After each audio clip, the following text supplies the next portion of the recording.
لیکن احساس گناہ کا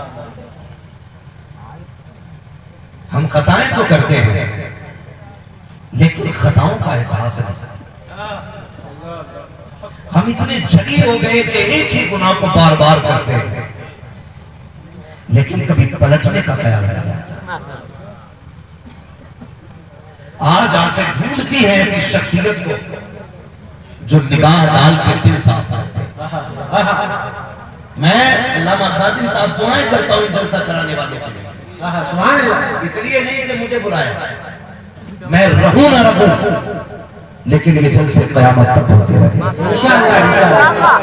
میرے جیسے کتنے آئے اور آ کر کے چلے گئے، بڑے بڑے آئے آ کر کے چلے گئے، آئے اور چلے جائیں گے، لیکن حضور کا ذکر صبح قیامت تک ہوتا ہے.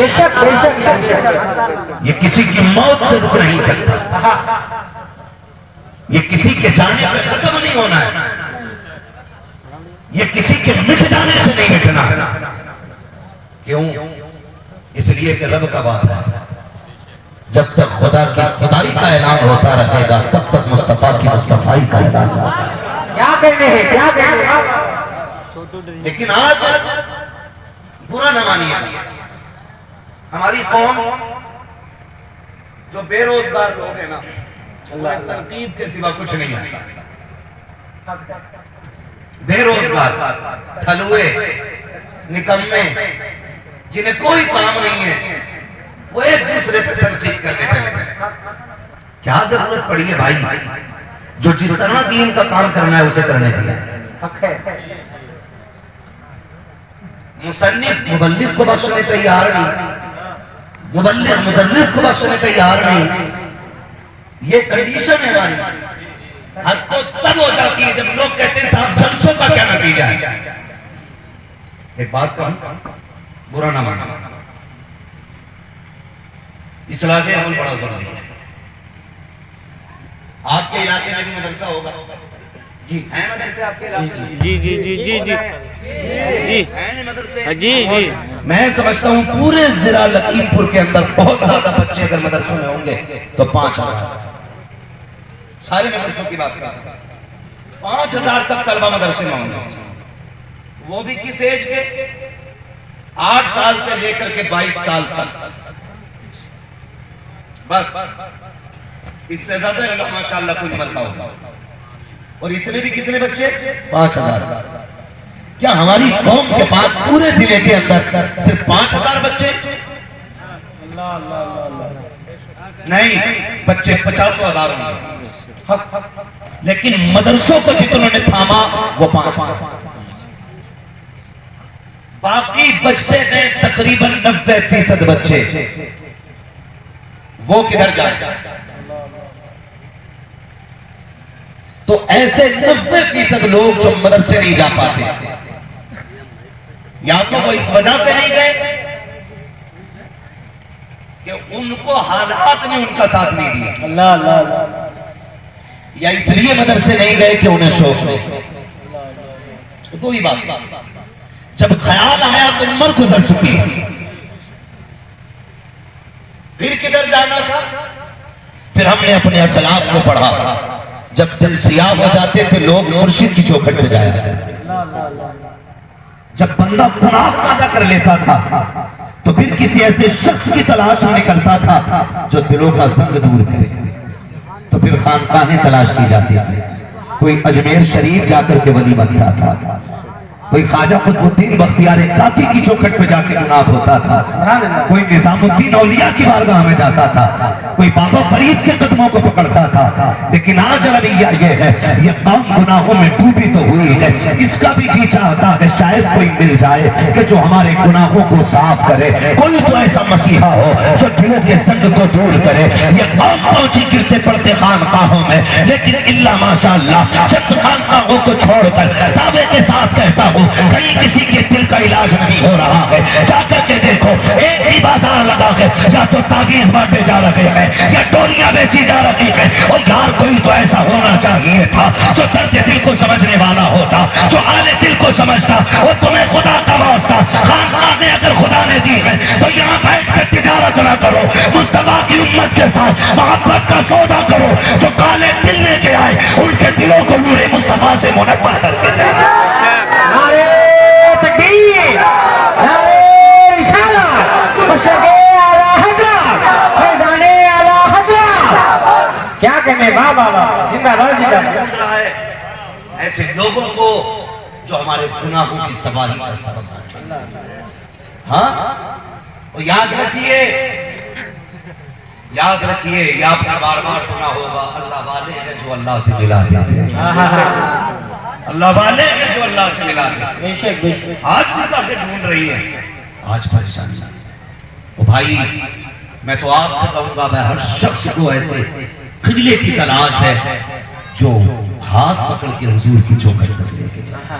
سبحان اللہ۔ ہر شخص کو ایسے شخص کی تلاش ہے، لیکن نظریں تھک گئی ہیں، بہت کم ملتے ہیں، بہت کم ملتے ہیں۔ میری قوم نعرہ لگاتی ہے، نعرہ لگاؤ ہماری پہچان ہے، ہم انکار نہیں کرتے، لیکن نعرے سے پہلے اپنا وجود سجاؤ،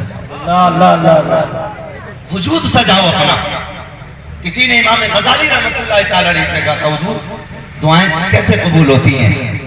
فرمایا دو چیزیں صاف کر لینا، دعائیں خود بخود قبول ہونے لگ جائیں۔ سبحان اللہ۔ پوچھا گیا حضور کون سی چیزیں؟ فرمایا پہلے زبان پاک کرنا، کبھی جھوٹ نہ بولنا، دوسرا رزق حلال کھانا، کبھی حرام کا لقمہ نہ کھانا۔ اگر دو کام تم نے کر لیے، ہاتھ بعد میں اٹھیں گے، مقبولیت کی ضمانت پہلے ادا کر دیں۔ سبحان اللہ بے شک۔ میں کھڑے ہو کے نعرہ لگاؤں مسلک اعلیٰ حضرت، لیکن اسی دل میں بغض ہے اپنے بھائی کا، حسد ہے اپنے سگے کا۔ ہاں کیا وجہ ہے؟ ہم نے سجدے تو کیے، ماتھے پہ کالے نشان بھی آ گئے، لوگوں نے کہا بڑا پکا نمازی ہے، جب دیکھو مسجد میں ملتا ہے، لیکن چہروں پہ نور کیوں نہیں آیا؟ نور سفیدی کو نہیں کہا جاتا ہے، نور روشنی کو نہیں کہا جاتا ہے۔ او بھائی نور کا مطلب نمازی کے یہ ہے اس کے چہرے پہ کشش دکھائی دے، بھلے کالے رنگ کا کیوں نہ ہو، لیکن اگر بلال ہے، عشق ہے حضور کا، تو کائنات کے سینے میں اس کی محبت پیدا ہو جاتی ہے۔ آپ نے کس رنگ کا عشق کیا ہے، کون سی عبادت کر کے لوٹے ہو، لیکن ہم جانتے ہیں شاہد، ہم نے بدن تو پاک کیا، کپڑے بھی پاک کیے، سجدے بھی رات کے 3 بجے کیے، لیکن مسیحیت کا رقیب کہہ رہا تھا تو نے پانی ڈال کے کپڑے پاک کیے، کپڑا مار کے سب پاک کر لی، لیکن دل کے اندر جو میل لے کے آیا ہے اسے کب پاک کرے گا؟ اور تو نے اس کپڑے کو ایک بالٹی پانی سے صاف کر لیا، لیکن جو دل کے اندر حسد کا میل ہے یہ سمندر سے بھی پاک نہیں ہوگا، مالک یہ کب پاک ہوگا؟ فرمایا سن، پہلے اپنے سگے کو معاف کر دے، خدا تیرے سارے گناہوں کو معاف فرما۔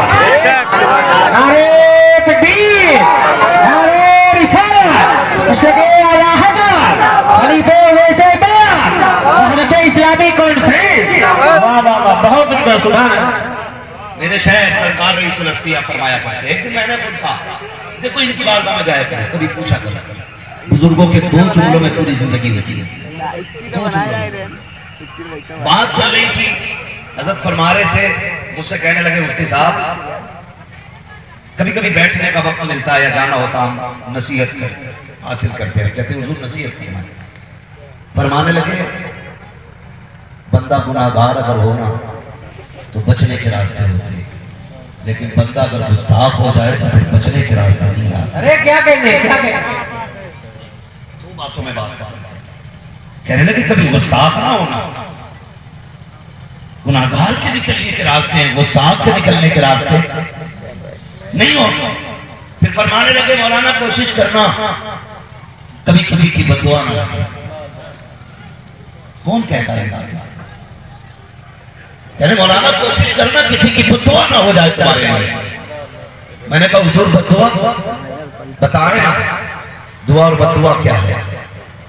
سنیں بزرگوں کے جملے، سرکار ویسے میں فرماتے ہیں بیٹے یاد رکھنا کسی کا دل توڑ دینا بد دعا ہوتی ہے، کسی کا دل جوڑ دینا دعا ہوا۔ وہ کہتے ہیں میں نے ایسا ڈاٹا میرے سامنے ہوٹ تک نہیں ہے، اس کے کانپ رہا تھا، ہمت نہیں تھی میرے سامنے کھڑے ہونے کی، لیکن جس دن میرے شیخ نے کہا تھا کسی کا دل جوڑ دینا دعا ہوتا ہے، دل توڑ دینا بد دعا ہوتا ہے، میں سمجھ گیا تھا اب بد دعا کے لیے ہاتھوں کا اٹھنا ضروری نہیں ہے، اب بد دعا کے لیے ہونٹوں کا ہلنا ضروری نہیں ہے۔ اگر دل کو ٹھیس پہنچ گئی تو سمجھ لینا بد دعا ہو چکی ہے، اب خیریت نہیں ہے۔ اور میرے بھائی ذرا غور تو کیا کرو، عید گزری دنیا نے کہا تھا، بڑے بڑے اسٹیج اسٹیٹس لگائے گئے. کوئی کہہ رہا تھا اب کوئی دعائیں دینے والا نہیں ملتا ہے. کوئی کہتا جو پیار کرتے تھے قبرستان چلے گئے ہیں. کسی نے یہ لکھا آ جائیں کبھی پلٹ کے قبرستان والے, ہمیں دعاؤں کی ضرورت ہے. اور شرم آنی چاہیے جو قبرستان چلے گئے ان کے دعانے کی دعائیں کر رہے ہیں. جو بوڑھا باپ گھر میں بیٹھا ہے ایک لمحے کے لیے اس کے پاس جا کے دعائیں لینے کا موقع نہیں ہے. لوگ کہتے ہیں میں نے میرے باپ کو کچھ نہیں کہا ہے, آج تک انہوں نے بد دعا نہیں دی. میں نے کہا نادان کبھی تو شرم سے چہرہ جھکا ہوگا, کبھی تو آنکھ بھیگی ہوگی تیرے نتیجے سے. اگر جس دن اس کی آنکھ بھیگ گئی یہ مت سوچنا وہ مصلا بچھائے گا, ہاتھ اٹھائے گا, تبھی بد دعا ہوگی. وہ ٹوٹ گیا, بد دعا ہو گئی, اب نہ تجھے پیر بچا سکتا ہے نہ تجھے ولی بچا سکتا ہے. اگر بچنا ہے ماں باپ کو راضی کر, خدا بھی راضی ہو جائے گا, مصطفیٰ بھی راضی ہو جائے گا.